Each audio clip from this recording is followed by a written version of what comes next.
And today it is our privilege to welcome Ross Douthat, often referred to as the conservative voice of the New York Times, having joined the Times in 2009 as, I think, what is it they say, you're the youngest op-ed columnist in the Times' history? Who's counting? Yeah, again, who's counting?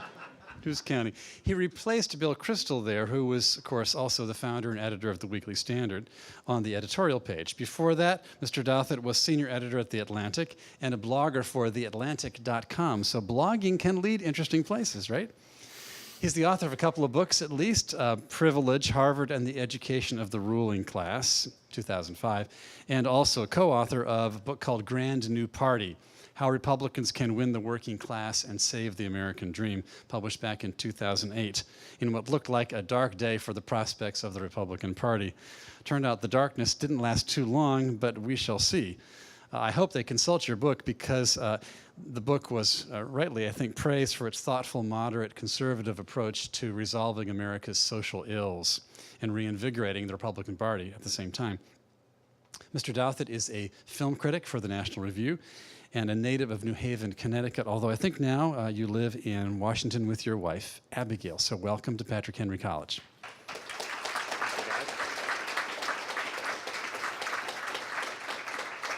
And we'll let you two talk. Afterwards, there'll be a chance for questions. Thank you. Well, thank you, Graham. Ross, growing up in New Haven, you, of course, did not want to go to Yale University. Absolutely not. Wanted to be away from home, so went to Harvard. And we were talking earlier, and Ross was saying that Boston, which is about 130 miles from New Haven, is really exactly the right distance for being away from your parents, but not so far away. Maybe you could explain a little bit about the geography of the perfect location for being away but close to college. I mean, I think it all has to do with two factors, right? There's the laundry factor, right? Which is that you want to be able to have laundry done at your original home. And then there's what you might call the second laundry factor, which is that you don't want your mother knocking on the door to your dorm room when it's completely carpeted in laundry unexpectedly. So I think it's in all seriousness, I think being close enough to your parents that you can run home on weekends after you've had a really terrible week, or you can, ask them to come up for the weekend and take you out to dinner or something, but not so close that you feel like you haven't really left the nest at all is, it's sort of, it depends what you're looking for out of the college experience, but it seemed like a good distance to me. My younger sister went to Yale. And there's a black sheep in every family. There's a black sheep in every family, and I think she probably saw less of my parents while she was at Yale than I did while I was at Harvard. So I think it can work either way, but. Okay, and seems like an interesting family. Your dad, a lawyer and a poet. Yes. Your mom, a writer. Yes. And what was it like growing up in a home where I suspect there were lots of books around? And there were lots of books around, and we had a very old black and white TV that I didn't watch very much of it. Black and white TV is a TV that has no color in it, amazingly. You may sort of, the TV was actually an odd sort of short-lived precursor of the iPad that flourished in the brief 1970s to 1990s window. But no, well, I think everyone's childhood is unusual, but I had a unusual childhood in that, in a sense, I had a sort of, I think, conventional, northeastern sort of suburban liberal upbringing. My father went to Stanford, my mother went to Yale. I grew up in New Haven. I went to basically a series of sort of small private schools in and around New Haven. And then, obviously, I went on to Harvard and now work in Washington, D.C., and so on. So it was sort of a very sort of blue state, Ivy League kind of childhood in a sense. But on the weekends, basically, I was born and baptized an Episcopalian, but over the course of my childhood, we became involved in different sort of forms of both Pentecostalist and evangelical ministry in the sort of greater New Haven area. So, during the week I went to, a private school where every day was diversity day and, and then on the weekends my parents spoke in tongues. So, so I think that I guess I've sort of tried to continue that tradition by being the token reactionary Catholic at the New York Times or something. But yeah, so that's sort of the unusual side of my upbringing, I'd say. If you've ever read the Education of Henry Adams, Adams, from a long distinguished line of former presidents and so forth, talked about his two lives. Winter was in Boston going to school and so forth. Summer was in Quincy, which is south of Boston, and at that time a very rural agricultural area. And during the year, it was all very confined, very hard work, very defined. Here's what you have to do every single moment of the day. And then the summer was total leisure. Now, you have the situation of during the week, you're following more or less the prep school rules and so forth. And then on the weekend, it's entirely different. Were there difficulties in connecting those two dots? Did you feel like you had a bifurcated? I don't want to. I think the private schools I went to weren't sort of prep schools in the sense. I mean, they were. Sorry, they were. No. I just don't want to give the impression, if people have seen Dead Poets Society or something, that was the kind of weekdays. That was a defamatory remark. That was against prep school. No, against I don't know which. But I mean, I think the dots were more sort of. Yeah, I mean, there was sort of cultural and ideological. I don't know. I never had any as a child and teenager. I sort of enjoyed. I think I've always sort of enjoyed that sort of doubled way of life. I mean, I think it's I wouldn't have the job that I have now if in some sort of maybe slightly twisted way I didn't enjoy it. But I think that there were huge advantages to having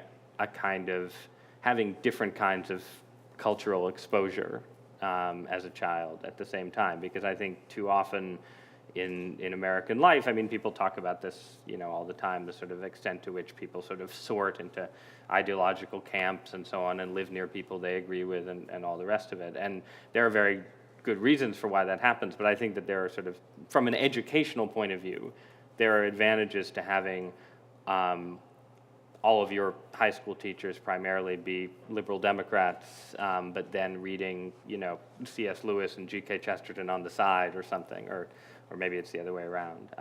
I don't know. But, I mean, I should also say that I became more, everybody has a little bit of adolescent rebellion, and for me, my parents became quite religious, but were never that politically conservative. They had both come out of sort of staunchly Democratic families and so on. So I went a little bit further than them in that regard, and sort of, reading National Review was my act of rebellion as a teenager or something. So there was a sort of element of that, and in a sense, from that sort of rebellious side, I found it much easier and more fun in certain ways to be a conservative at Harvard, for instance, than after I left Harvard and went to Washington, when Republicans controlled all three branches of government and so on. And, it's a little less fun. You're more aware of sort of, when you're at Harvard, there are like 6 conservatives at Harvard, and you're like, wow, conservatives are this amazing, small, tiny group of intellectual geniuses who sit around and congratulate each other on being right and so on. And then you go out into the wider world and you realize it's not like that exactly, for good or ill. So, yeah. So what's the difference? There are some kids from conservative backgrounds who go to a liberal college and really want to hide their backgrounds and perhaps their own beliefs and attitudes. They want to fit in. Right. You became editor of The Salient. Which was the conservative paper, and then I became the conservative columnist for the Crimson. For the Crimson, and remember one column you wrote where you referred to your Pentecostal upbringing with an Italian-American woman named what? What did I? You mean a brassy Italian-American lady named Grace. Right. who would be healing people and slain in the spirit and so forth. Right. So you were, in a way, flaunting this in front of the Harvard audience. That must have made you seem even stranger to typical students, right? I mean, in a way. Although all of my college roommates at Harvard, I basically roomed with the same group of 4 to 6 guys Okay. that I was sort of placed in an entryway with freshman year. And while a couple of them were sort of maybe slightly more conservative than the Harvard average, I would say as a group, they were all well to my left politically, and were not, I mean, I think 4 of them had gone to Catholic school, but none of them were Catholic, which I'm not sure what that says about Catholic education. But so I sort of, I'm not sure how to, but I socialized with people who didn't share my. I had a group of conservative friends around, mostly people who worked on the salient with me and sort of did those extracurricular activities with me. But my sort of social group was not necessarily a sort of a conservative one as a whole. And so did you enjoy being in a very liberal social group in some ways, or? Yeah, I mean, I think again, I mean, I'm an argumentative person, right? And all my friends were argumentative people. Okay. So we all enjoyed that. So it was, in that sense, it was fun to be able to have sort of friendly, late night, endless arguments of the kind I'm sure that you guys here have in your dorm. I mean, that's sort of part of the college experience, right? Is having endless arguments at 3 a.m. where you're like, but wait, what if the world is all just a dream that a butterfly is having? No, maybe not.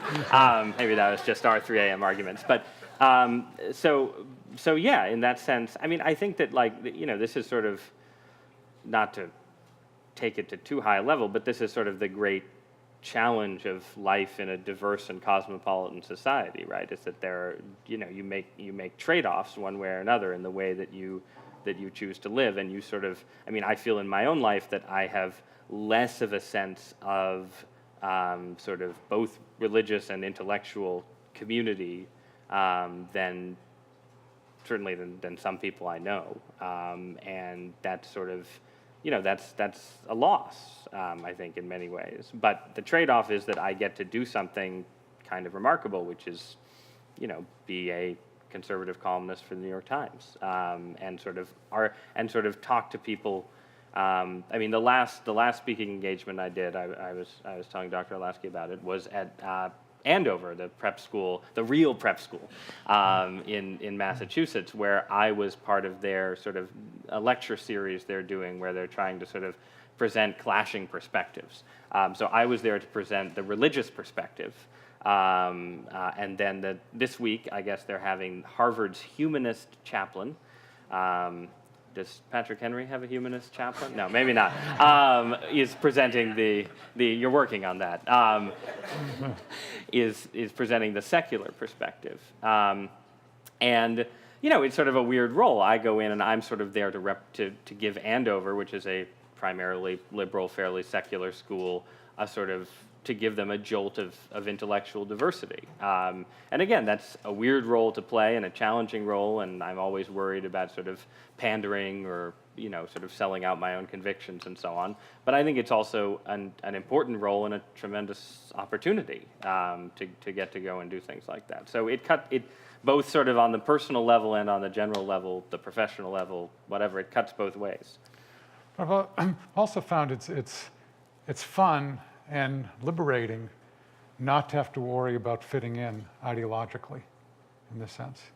That, give you an example, in graduate school, and I know some of you probably want to do that, graduate students looking for dissertation topics have to really scurry around, if they are politically and theologically liberal, to find a topic that no one else has done. And it tends to be cutting it finer and finer, and sometimes real minutia, because there's this desperate need to find something someone else hasn't done. Conservatives, and particularly conservative Christians, don't have that same concern. Just about any topic you pick is something that won't have been done before.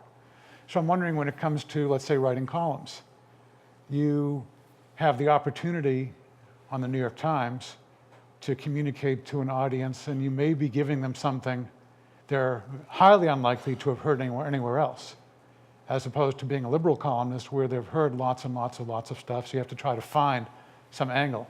I mean, do you find it free in that way, that you can say what you want to say, write what you want to write, and know that you'll be able to educate people? In general, although I should say that, so I've been writing a weekly column for the Times, and as of tomorrow, actually, I'll be doing a second column, an online column focused on the election, and so I was trying to write part of the column last night because I was coming here to talk to you fine people today, and so I wrote part of it, and then I woke up this morning and read what my colleague David Brooks had written, which is a column on Mitt Romney and Medicare, and that, of course, was exactly the column that I had started to write. So even then, even as one of the only two conservatives on the Times op-ed page, there are still moments where I wake up and I'm like, Brooks, you got there first. But yes, as a general rule, but I mean, again, I would say, as a general rule, it is a very, I'm aware that I'm not that worried with most of my colleagues on the page that I'm going to be saying this, the same thing or taking the same position or choosing the same topics that they are. I think that where it becomes sort of a tricky balancing act is, to the extent that, I have as many people do, my share of disillusionment with the Republican Party, with American conservatism as it exists, and so on.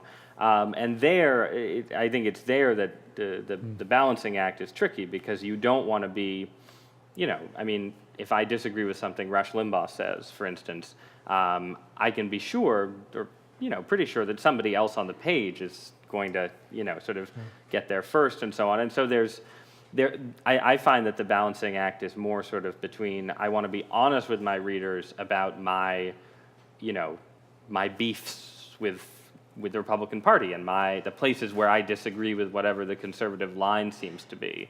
But I don't want to just sort of fall into a trap where I'm telling, a predominantly, the Times has conservative readers, but it is a predominantly liberal readership, judging by my email. And I don't want to just be obviously telling them what they already think. Like, they already think that Rush Limbaugh is a pustule on the body politic, or or something. So so that's sort of more, I would like to feel my job would be easier if I felt happier about sort of American conservatism, because then I could just sort of be sort of more I suppose, full-throated or something. But the danger there is that in some ways you'd be doing public relations for American conservatism. Well, right. No, and this is the, if you read a lot of political commentary, you will see that most of it is just public relations for one party or the other. And so in that sense, my anxieties are sort of less, the good thing about being, having a readership that is always disagreeing with you and so on is that I'm not in that much danger of sort of falling into the doing PR for Republicans trap. And that is for anyone who's thinking about going into political commentary, the sort of the influence of the almost subconscious influence of partisanship on sort of how people interpret public policy, how people interpret. I mean, there's actually all this fascinating research on this subject where, you do polls of Republicans during the Clinton presidency, very well-informed Republicans, and you say, has, the deficit gone up or down? And these well-informed Republicans are more likely to say the deficit has gone up when it's gone down, because they read politics through a partisan lens. And the same is true of well-informed Democrats during the Bush era. You ask them, well, has the unemployment rate gone up or down? And they'll say, well, obviously it's gone up, and of course it's been going down for some time. And I mean, those are sort of crude examples, but there's a lot of literature on this, and it's interesting. And from the perspective of sort of doing political commentary, it's very depressing, because people do tend to see what they want to see on both sides of the aisle. And I mean, I'm not immune to this either, obviously. Yeah. After college, then, you're trying to figure out what to do. Do you hook on with the Atlantic immediately, or how does that whole process work? Well, so I was an intern for National Review the Right. summer after my junior year of college, and I sort of assumed that having done the conservative journalism thing in college, I would go to work for a conservative organ. But I sent out a lot of resumes and didn't get a job offer. And then the owner of the Atlantic magazine, actually at the time, the magazine was based in Boston. He was in Washington, and he wanted to set up a sort of satellite office in DC and staff it with cheap, young sort of would-be journalists. And so I was fortunate enough to get hired by him for that. And that sort of, I then stayed at the Atlantic in various capacities throughout my 20s, sort of gradually clawing my way from a very lowly researcher position up to some actual editorial responsibility. And it helped my own career prospects that the magazine moved from Boston to Washington sort of midway through my time there. So there was a lot of staff turnover. I was already in Washington. It was like, well, I'm available. What do you want me to do? So that was where the Atlantic job came from. And I mean, the Atlantic, I was a huge fan of the Atlantic as a college student. This was during, there was a guy named Michael Kelly, who was editor of the Atlantic, who was just a fantastic columnist and a great journalist, who I only met once because he was actually killed in Iraq during the first couple weeks of the Iraq War. But he had been the editor before I arrived there, and I think it had been a very, I was a big fan of his editorship. I thought he did a lot of really great stories. By the way, if you want to read a good writer, there's a collection of Michael Kelly's columns and articles called, I think, Things Worth Fighting For. Yep. Is that right? Yeah. Anyway, it's really very, very fine writer. 2007, then you're still at the Atlantic, and that's the year you get married. Yes. At age 27. 27. Yes. Okay. Which is not that young. He was suggesting in our conversation before that this was young by the standards for New York or of, Washington. It's young for New York. I think Washington, the average male age of marriage, this is totally a guesstimate, but I would guess it's like 28 or 29.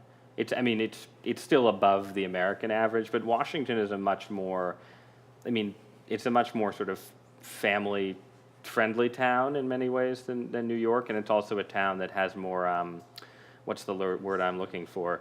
Real Americans in it? No, I don't know. But New York, I think, is much more of sort of a culture unto itself, whereas Washington has a lot more turnover, people constantly coming in from other states because of, the turnover in the government and so on. So as far as I can tell, the Washington dating culture doesn't have the sort of horrifying Darwinian quality of the New York dating culture. Like if you read sort of New York Magazine, I don't know if any of you guys read that, or even the New York Times Magazine and so on, there's a lot of, I think, coverage of the sort of horrors of the New York dating scene, and that's very particular, I think, to New York, and a little less true of DC. But I don't know. That's just an impression. I was the first of my. No, actually, I was the second. So that isn't even true. I was the second of my sort of 7 or 8 closest male college friends to get married.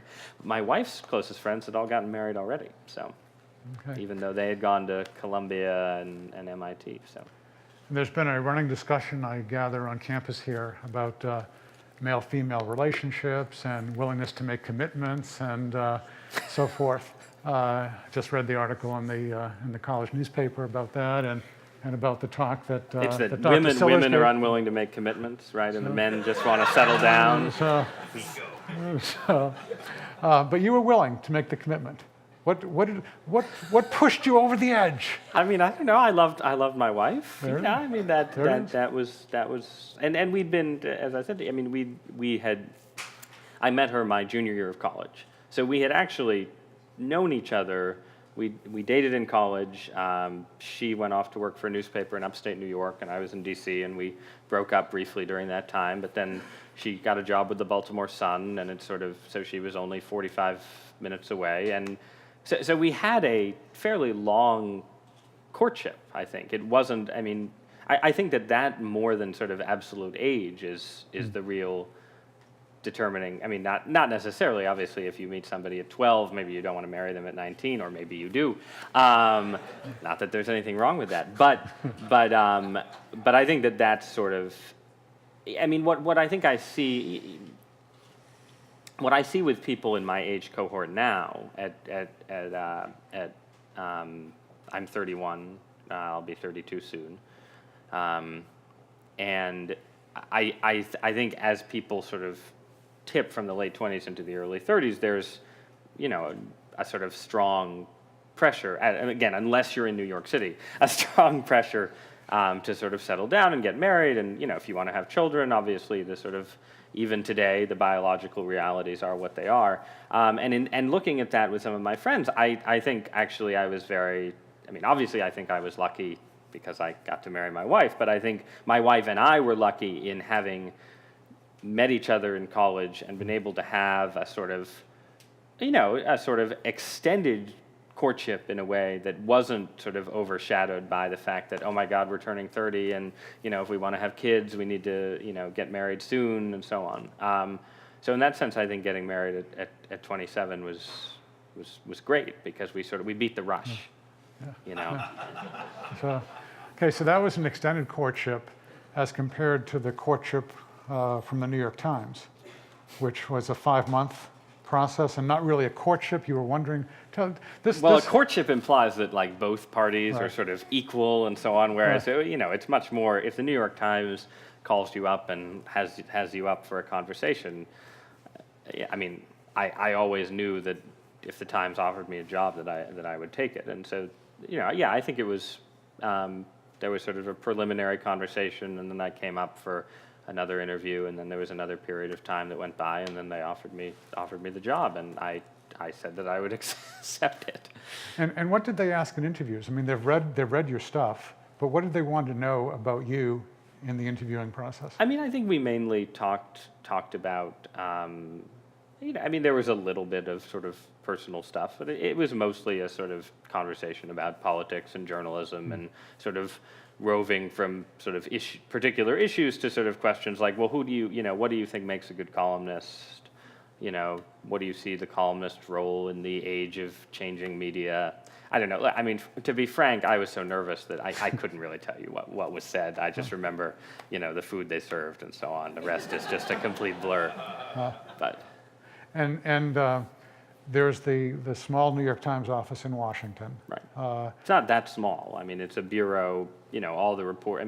The Times has a significant presence covering not only Capitol Hill, but the Pentagon. Many of the foreign correspondents, the war correspondents are based there, and so on. So it's I don't know the exact numbers, but it's a substantial office. But compared to the big office in Times Square, it's not a skyscraper in New York, right? No, it's just.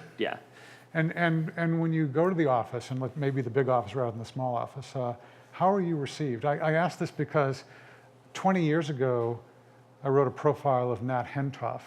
And Nat Hentoff was really in many ways, one of the founders, leading lights of the Village Voice, a very left newspaper in New York City. And he had been there since the 1950s. So he had already been at that for 30 plus years. And yet, because Nat Hentoff had become pro-life, right. Just as I was walking with him through the Village Voice office, it was almost like the parting of the Red Sea. The people there they were excommunicating him essentially. He had broken faith with one of the central credos of their religion, and they just didn't talk to him at all. It was really astounding because here's a wonderful, famous guy who was the founder, and yet he was anathema in his own publication because of his pro-life position. So I'm just wondering how, when you walk through... No, everybody's been wonderful to me. Okay. To the extent that there's sort of,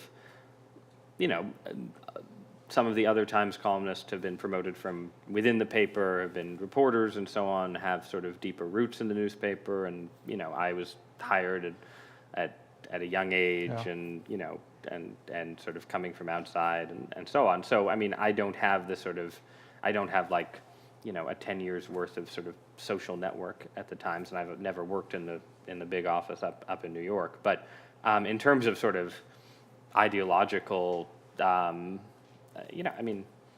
they wouldn't have hired me if they didn't know. It's not like I was sort of. I mean, I think it's different with apostates, right? With people who are sort of like, we know you, we trust you, and then suddenly, wait a minute, you've become something else. Whereas, I think, and it's also that, the New York Times, again, obviously the paper has a predominantly liberal readership. There are more liberals than conservatives on the op-ed page. The editorial line is a largely liberal line, and so on.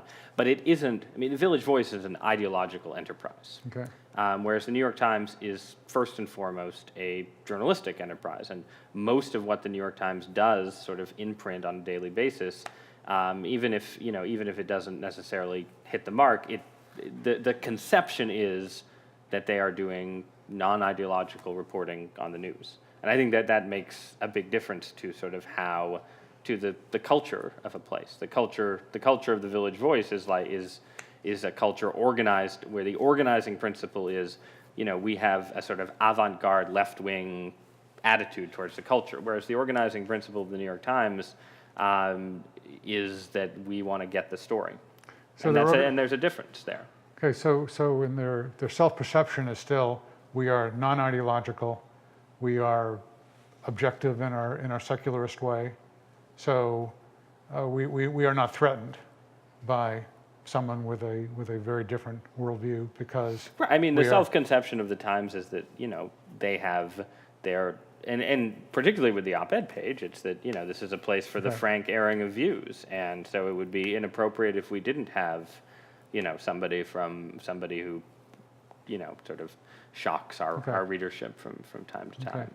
I'm going to ask a couple of questions, but then I'll turn to you all, and you'll have some time to ask questions. Just want to ask the book you co-authored several years ago about the desire to have a grand new party and making some very, in my view at least, very good arguments for here are things the Republican Party should do. What is the Republican Party doing right now? What is the Republican Party doing wrong now? Do you see any? Do you see the party not just in opposition, but actually having a common agenda at this point that has some chance of being accepted by the American public? Well, I think what the Republican Party is doing right is not something that I really talked about in the book, because the book was co-written. We started working on it in 2005. We finished it in 2007. It came out in 2008. So it came out before the financial crisis, and it came out when America's fiscal liabilities seemed like a sort of 15-year problem instead of a 5-year problem. So the book sort of nods to entitlement reform, but doesn't tackle it head on, and it's much more focused on, it's very focused on well, I guess issues I'll talk about in just a moment that aren't the sort of big picture, what do we do about Medicare and Social Security? And in that sense, I think that the sort of, driven by the Tea Party, driven by figures like Paul Ryan and so on, the focus on dealing with entitlements, dealing with the long-term deficit that the party has now and didn't have as much in the Bush years is necessary and healthy. And I mean, the deficit is what it is. It's a very hard challenge. It's, whatever happens, whatever the country does, whatever Washington does will be very unpopular. And so it's important for America's conservative party for that to be priority number one. And so, for instance, I was very heartened by the fact that Mitt Romney, who I assume is going to be the Republican nominee, but I was heartened by the fact that he came out with a pretty credible. This is again the subject of the column I was going to write, but that Brooks wrote instead.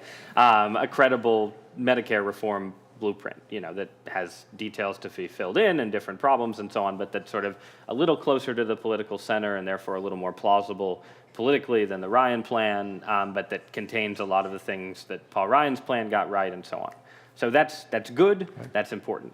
I think conservatives were in and remain in a certain amount of denial about the sort of nature of the challenges facing the middle and working classes in the United States, and the fact that there is a fair amount of evidence that upward mobility in the United States has slowed down, that wage stagnation has been a real and significant problem for middle-income Americans. And I think Republicans are, in reacting against the sort of Democrats, like, it's all the rich, it's all the fault of the rich, tax the rich, and so on. And reacting against that, I think Republicans have swung too far in the opposite direction, where they're sort of unwilling to talk about the struggles of,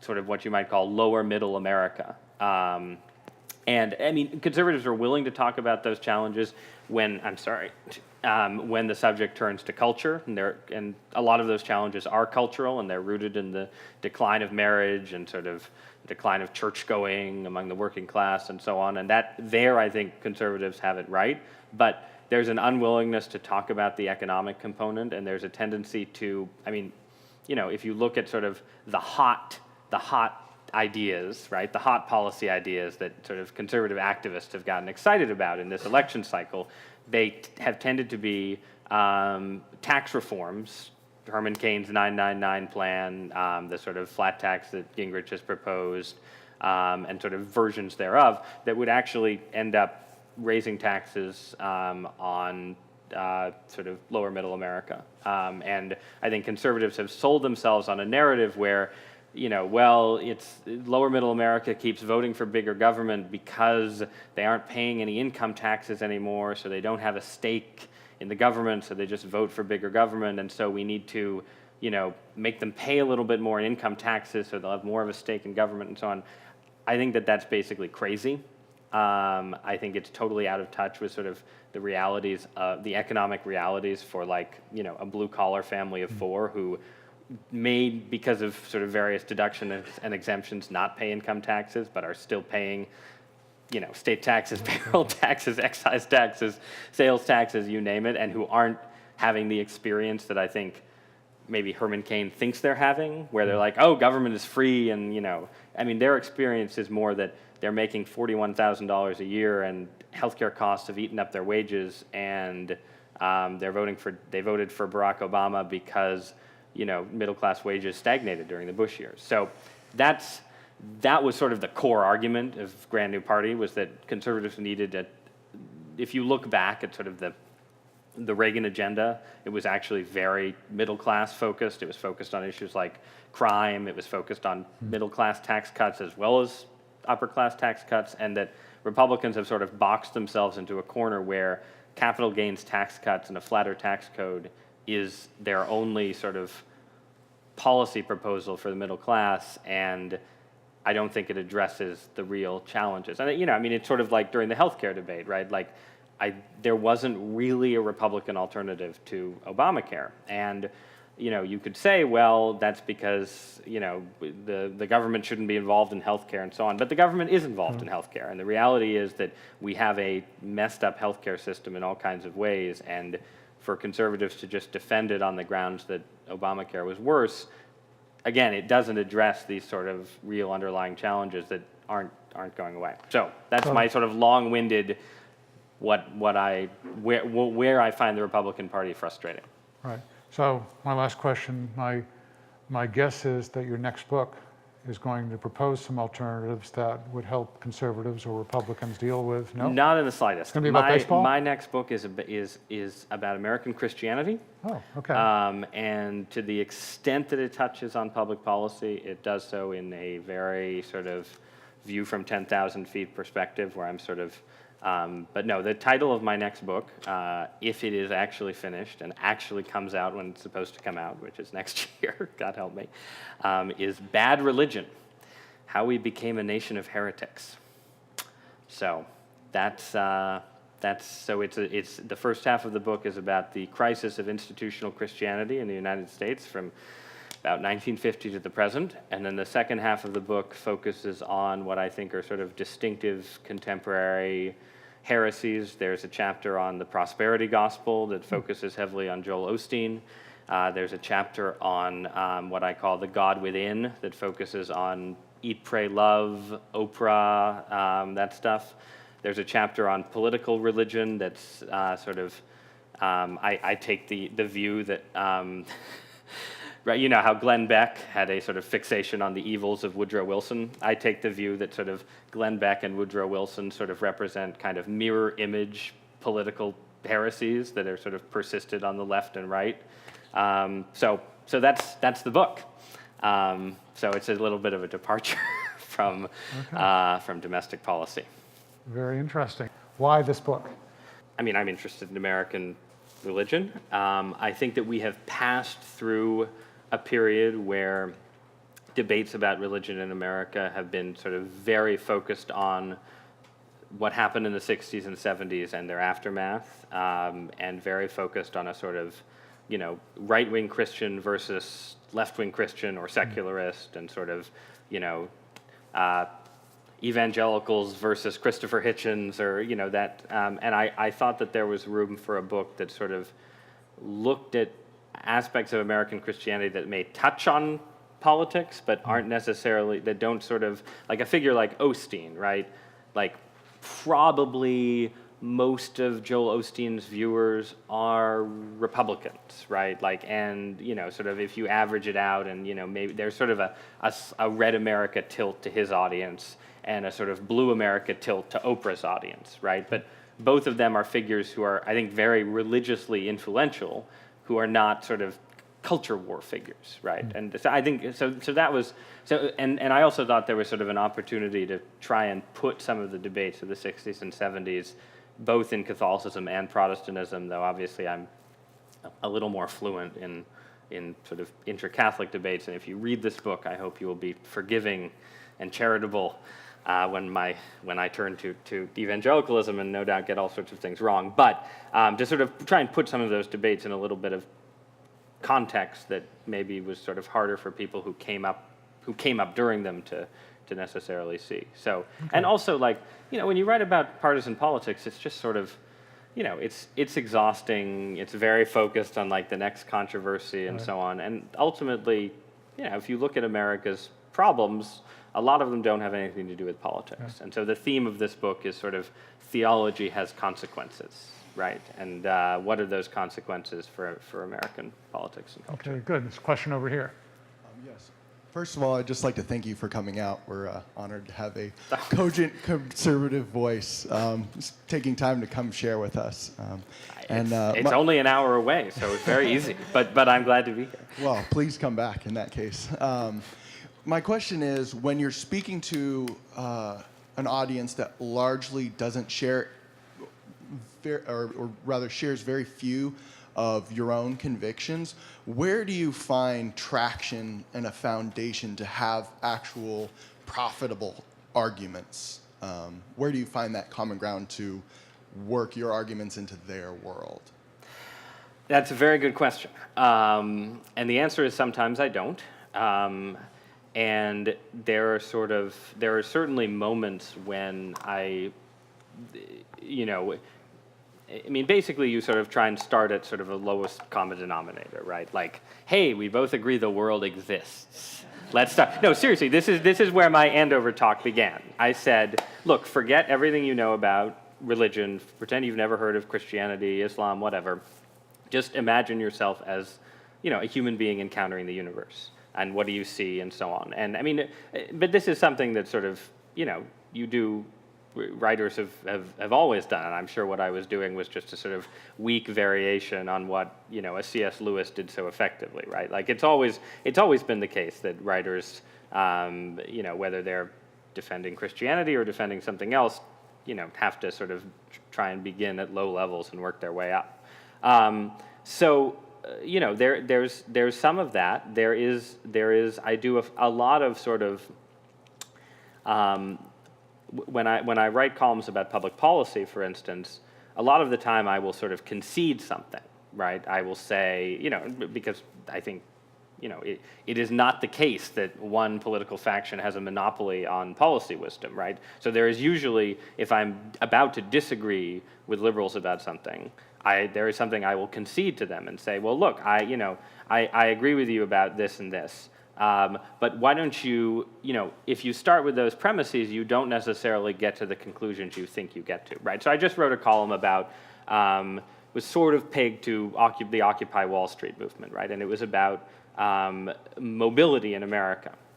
And I started the column by saying, look, the Occupy Wall Street protesters have a point. If you look at the last 30 years of American economic history, they have been better years for sort of people who work in finance than they've been for the middle class. And there is an element of sort of the liberal critique of the post-Reagan economy that rings true. There really has been wage stagnation in the middle class, especially compared to the 30-year period before.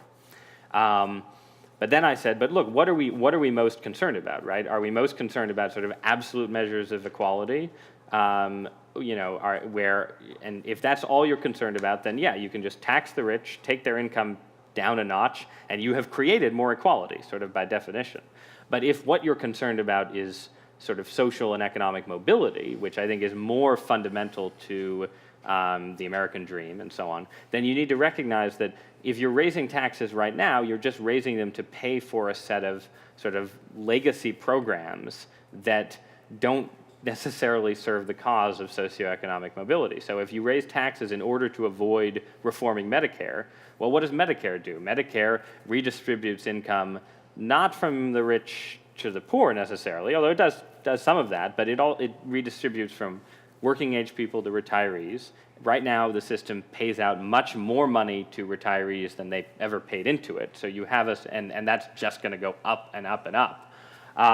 So it's not, if you're looking for a system where you want to turn your sort of working class 25-year-old into an upper middle class 45-year-old, Medicare is cutting in the opposite direction, right? And the same is true to a lesser extent of sort of, how much money states spend on long-term commitments to public sector unions, which again is sort of a big part of the groups that have rallied around the Occupy Wall Street protesters or public sector unions.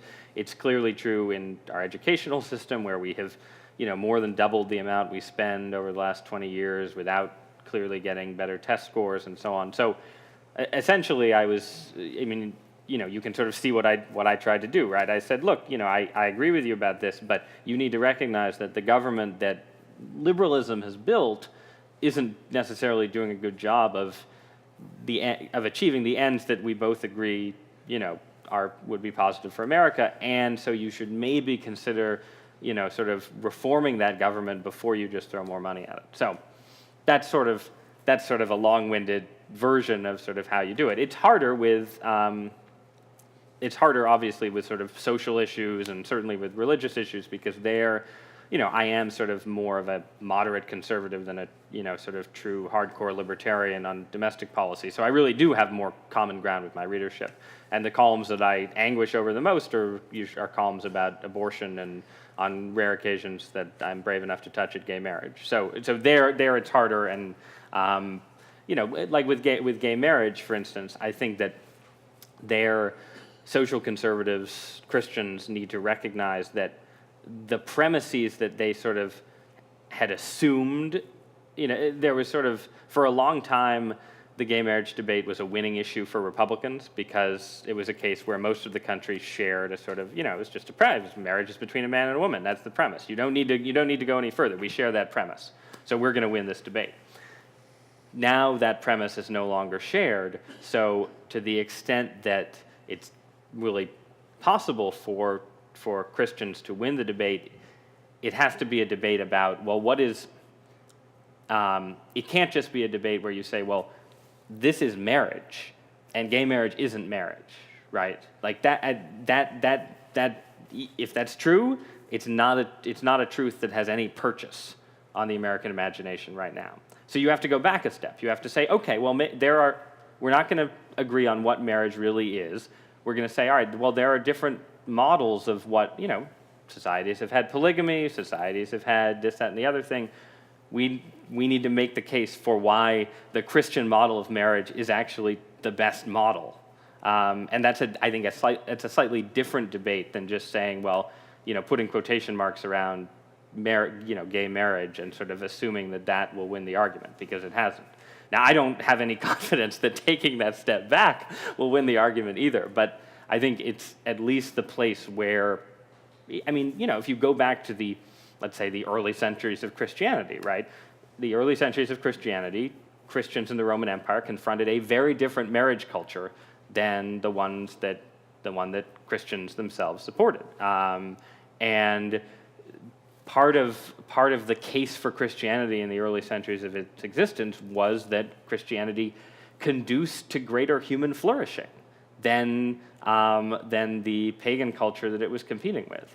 And I think that that's the kind of argument that Christians have to be prepared to make again. And it's a harder argument to make, and it's an argument that depends on sort of demonstrations. And frankly, American Christians haven't been very good necessarily at demonstrating that the Christian view of marriage, sort of leads to greater human flourishing over the last 30 years. But that's sort of where I think, in these arguments, you need to at least try and start. So, when it comes to the future of journalism in general, we have a society today of blogs, micro-blogs with Twitter, etc. Everybody has a voice. Everybody can say what they want. We don't necessarily have authoritative figures. There's no Walter Cronkites anymore that America on a general whole trusts when he says, right, this is true. How do you see the future of journalism playing out in such a skeptical American culture? I mean, I think it's important to recognize that it's possible that the Walter Cronkite moment was the weird historical anomaly, and what we're living through right now is just a return to both the journalistic and really the political norm. I mean, if you go back and look at 19th and 18th century American journalism, they didn't have blogs, obviously, but it was a much more freewheeling, non-professional, there were certainly no journalism schools back then, partisan, ideological, sometimes scurrilous, lower standards and so on. It looked a bit more like the Huffington Post, let's say, than it looks like the New York Times. And the media, as sort of I grew up with it, and to a lesser extent you guys have grown up with it, I think was an artifact of this weird moment in the 50s and 60s where you suddenly had, well, first of all, television came on the scene, but there were at first only a few networks. So you had the possibility, people were all getting their news from only three, if you got it from television, there were only 3 or 4 options. And then for various economic reasons, there was a period of heavy consolidation in daily journalism, where cities that used to have 3 or 4 papers suddenly had 2 or 1, which again sort of made it possible for a newspaper to sort of not cater to a niche audience, but try and take a sort of authoritative, nonpartisan view of the world. And then you had an unusual moment of sort of, in the 50s at least, of sort of political consensus that, certainly doesn't exist anymore. So in that sense, I think there were wonderful things about that age of sort of at least aspirational objectivity. And you can see what those wonderful things are. And I think it would be a terrible thing if, the New York Times just became a partisan newspaper, right? I mean, I know many conservatives think of it as a partisan newspaper, but if you go to Britain and look at their newspapers, you can see what really, New York Times is not The Guardian, right? The Guardian is an actual left-wing partisan newspaper, which has its, mirror image on the other side. But I think it's a good thing that New York Times is a liberal newspaper that strives for objectivity in its news reporting.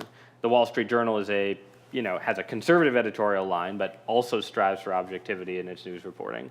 And I think it would be bad if that went away. But it's clear that it's already gone away to some extent, and that overall the media ecosystem will be more freewheeling, partisan, and less sort of rigorously sourced and so on. And I don't think there's anything we can do about it. I think that we need to sort of recognize what's lost, which is the sort of sense of sort of certainty and authority and so on, but also recognize what's gained, which is maybe, if you were a political conservative in 1964, right, like the great age of journalistic objectivity wasn't so great if you happened to support Barry Goldwater for president, because every time you turned on the TV, those 3 or 4 objective voices were like, this guy's crazy. He's totally crazy. Don't vote for him. I mean, we're objective. So even in the, so there are clearly advantages to having the Huffington Post going at it at one side, a National Review going at it on the other side, and so on. And the media represents America now more than it used to.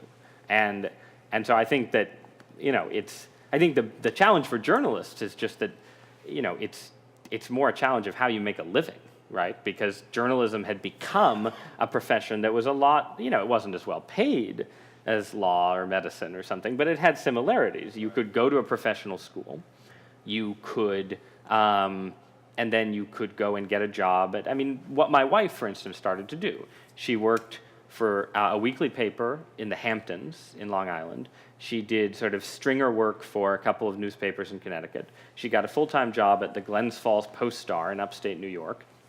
Then she got a job at the Baltimore Sun.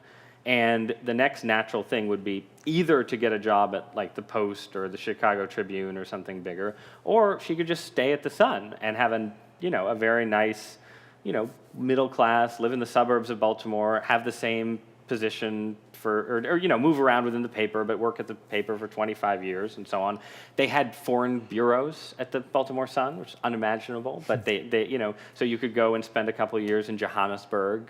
It was a very nice way of life, and that is gone. Everything is just there's just much more instability. The sort of natural progressions aren't there anymore. You have to hopscotch around much more, or to the extent they're there are just many fewer jobs.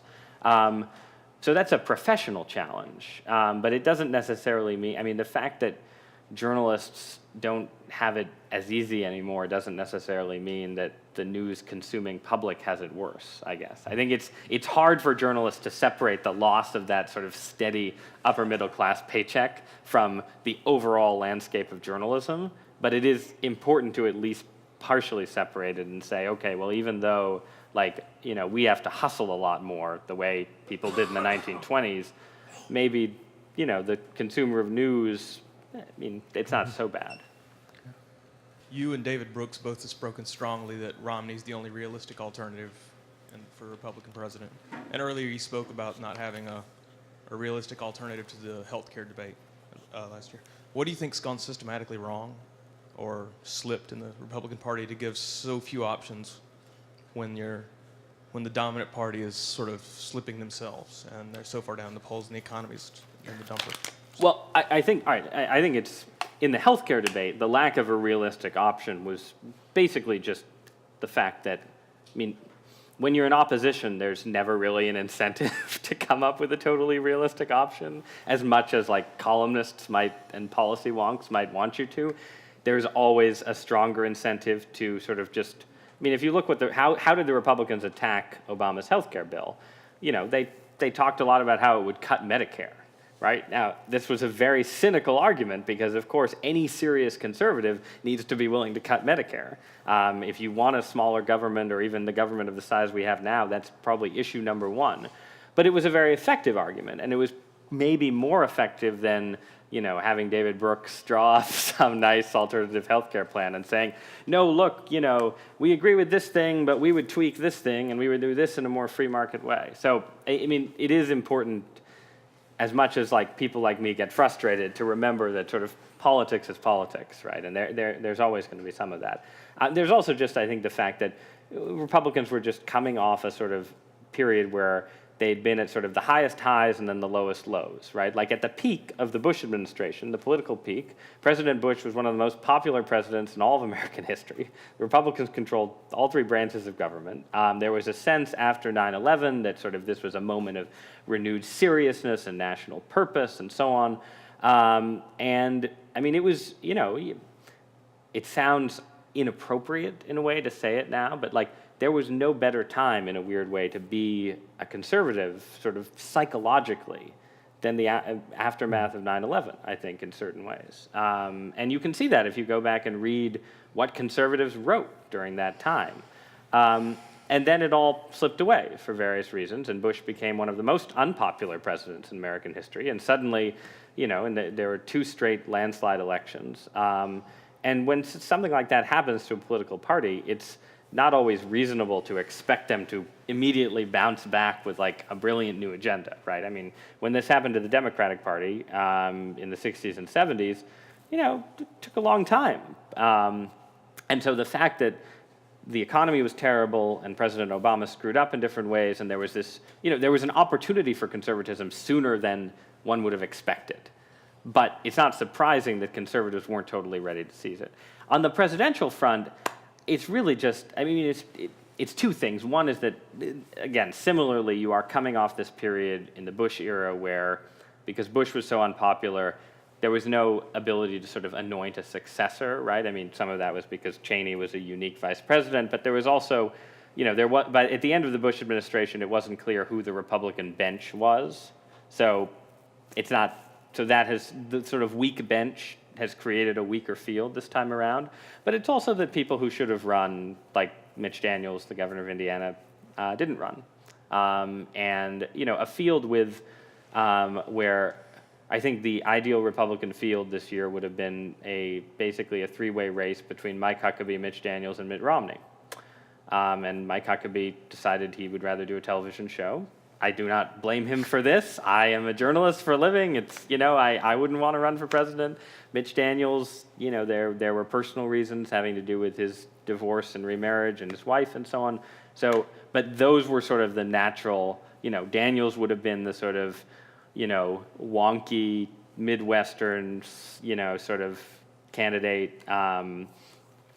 Romney would have been the guy from last time sort of coming back, and Huckabee would have been the sort of more plausible sort of, he would have straddled the sort of populist evangelical worlds in a way that, people like Bachmann and Perry have tried to do, but just don't have his, they don't have his talent, and if I can be blunt, I don't think they have his intelligence. And so that's sort of where we are. And it's not so much that, Herman Cain will not be president of the United States. Michelle Bachmann will not be president of the United States. It seemed briefly like Rick Perry, Rick Perry on paper looked more plausible, but I don't know how many of you have watched the Republican debates, but I do not feel that Rick Perry will be president of the United States, having watched those debates. So who are you left with? You're left with, Mitt Romney, and I'm sort of expecting that there will be a moment. You can already see this. Eric Erickson, who's this prolific blogger for Red State, which is sort of like a nerve center of movement conservatism online, he just wrote a piece that was like, maybe I've been too hard on John Huntsman. And there's gonna be this moment where some conservative activists, because John Huntsman has a more right-wing record than Mitt Romney by far. By quite a bit. So I'm expecting, but I don't think fundamentally Huntsman's going to beat Romney. So we are where we are. But I do think that there is an alternate reality in which a number of other people ran. I wanted Chris Christie to get in just because I thought the Republicans needed another alternative. Christie, I don't blame at all. Like, it is, he's been governor for a very short time, and if there's one thing that the Obama experience should teach us, it's that maybe, elevating somebody because they're charismatic and have been in government for a very short time, maybe that's not really the way to pick a president. But I would have been happy if he'd gotten in, so. See, we don't have any classes today, so we have time for maybe one or two more questions. There's back over there. We have a questioner down here in front. Getting back to your upcoming book, Bad Religion. Sure. Are you anticipating incorporating any scripture in your writing? I have incorporated some. There are quotes from scripture in the book. I wouldn't say it's not an extended work of exegesis, and it doesn't. I do sort of touch on certain controversies over scriptural interpretation, but only touch on them. I sort of touch on some of the battle for the Bible wars of the 1970s and sort of inerrancy versus limited inerrancy and some things like that, where, given my Catholic biases, you can probably guess where I come down on some of them. But it is a book written more in the spirit of it's addressed to a secular as well as a religious audience. So it doesn't lean heavily on arguments from Scripture, you might say. It's more likely to sort of quote a line from the Gospels in the course of sort of making a point about where I think the prosperity gospel departs from Orthodox Christianity or something. Like what does the line about the camel and the needle's eye mean for not only for rich people, but for that kind of thing. But it's not a heavily scriptural book. Let me follow up for a moment. Yeah. Sounded when you were talking about the changing ideas of marriage that you were essentially suggesting that a natural law approach is not going to be convincing to lots of people because we don't tend to think naturally anymore. Right. And you're saying now that a biblical approach is not going to be able to give you points of contact with lots of secular people. So you're arguing for essentially a consequentialist approach, right? Is that? I am arguing for, to the extent that I hope the book has some humility in its prescriptive side, but no, I'm arguing for a sort of, I suppose you could call it a sort of Christianity getting its own house in order approach to some extent, which means I think a heavy focus on sort of doctrinal orthodoxy, small o orthodoxy. But then, yeah, I mean, I think, I end the book, at least in its current iteration, with the quote from the current Pope, where he says something to the effect of, in the end, the most convincing arguments for Christianity are the lives of the saints and the works of great Christian artists. And so to the extent that I have a sort of prescriptive vision, and I'm quite serious when I say I don't have a sort of definitive prescriptive vision, but I think that is it, that sort of successful Christian communities that are sort of, engaged with the world in ways that don't surrender to the world, which is obviously a very difficult two-step to do, should produce examples of holiness and sort of examples of what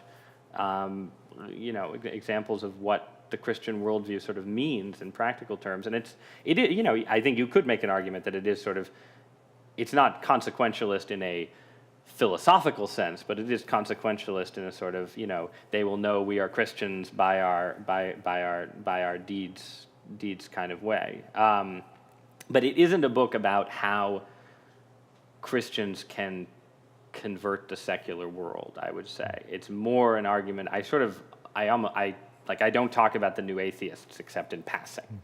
It's more focused on sort of issues within sort of America's different religious communities. I shouldn't say, all right, on the point about Scripture, I should say that there is an entire chapter on the sort of the quest for the historical Jesus and sort of the real Jesus phenomenon, and that goes from Elaine Pagels to Dan Brown, basically, and sort of tries to cover that waterfront.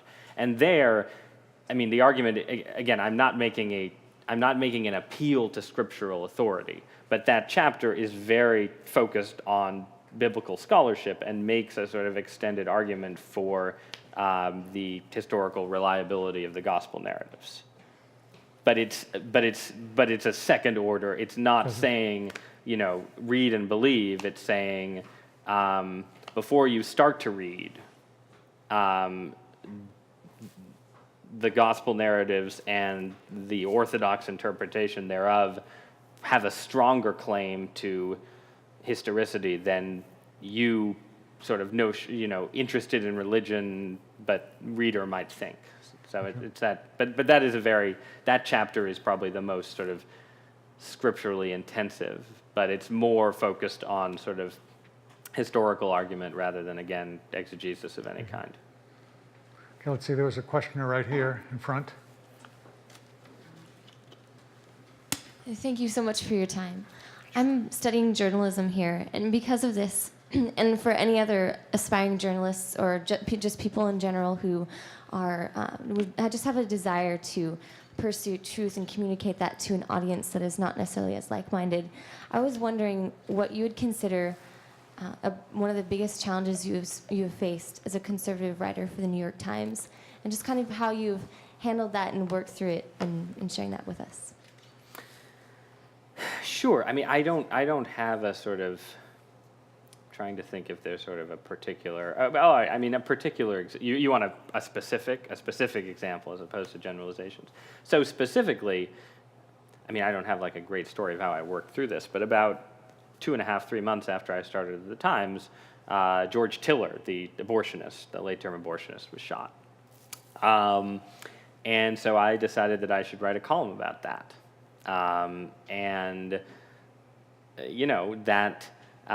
That was a difficult column to write, and I ended up sort of writing it and then scrapping it. My editor, going back and forth with my editor, and we were like, well, this isn't really working. Let's do something else this week. And then I came back to it the next week and did another try at it and published it. And it was very early in my time as a columnist, and I don't think I at all sort of nailed it, so to speak. But I don't know exactly. But it was challenging for a bunch of reasons, right? It was challenging because, okay, here is a case where, this guy was killed, and, you as sort of, it's a difficult moment for a pro-life writer in any situation. It's a more difficult moment if you're writing for people who don't share any of your premises on abortion to begin with. And then I also found it difficult because, and this sort of, I was trying, basically the piece was about how, it became about sort of the case for late-term abortion, the case for and against, and how sort of the hardest cases in abortion, the, life of the mother, the sort of fetal anomalies and so on, how those are often the most powerful arguments for abortion or for abortion rights. And so I was trying to talk about how the fact is, sort of do sort of statistical stuff and like, well, what kind of, what did George Tiller actually do? Was he primarily, was it primarily women who, had a 50% death risk or something if they went through with the pregnancy, or was it more, was he sort of massaging the like definitions of the medical exemptions and so on? And it won't surprise you to learn that I thought that the evidence was that, he was performing many more late-term abortions than the sort of hardest case rhetoric would suggest. But it was very tough to figure that out. And it was tough in part because, when and this is sort of part of, I think, the disadvantage that the pro-life side has always had in this debate, which is that, the sort of the focus of, when you're a columnist, you depend a lot on good data. And good data comes from sort of prestigious institutions with bipartisan credibility and large staffs and large endowments and so on. And this, even among conservatives, the sort of social conservatives have never, for various reasons, had as many resources to do that kind of thing. So, the sort of, if you go to the American Enterprise Institute, which is one of the nerve centers of intellectual conservatism, there's a lot of, good data and analysis and so on being done. Nearly all of it is focused on economics and foreign policy. And then the sort of socially conservative think tanks tend to be either branded as sort of more like the Family Research Council has a different reputation in DC, fairly or not, than the American Enterprise Institute. Or the Ethics and Public Policy Center has, I'm pretty sure, a much smaller endowment than the American Enterprise Institute. And the best source for data on abortion and also contraception and other stuff in the United States is the Alan Guttmacher Institute, which is a fully funded arm of Planned Parenthood, but is also, even pro-life observers will tell you this is one of the best sources for data.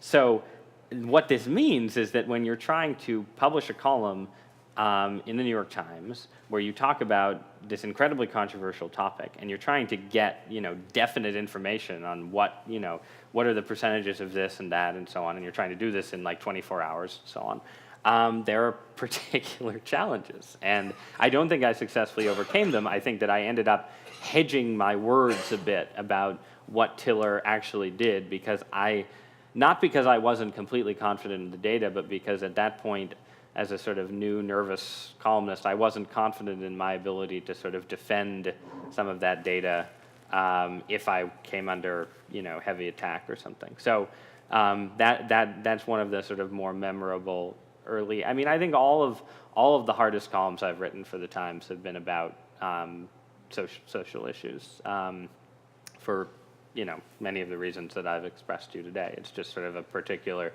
those are they're the hot button issues for a reason, and that's the place where the stakes are the highest, and it's the place where I worry the most about sort of, going too far, making too many concessions to my readers. I worry about alienating my readers completely, and so on. So, Well, you can see that Ross is in a difficult but crucial position. So I'm in a very fortunate position, and it's important not to look at it any other way. in a very providential situation.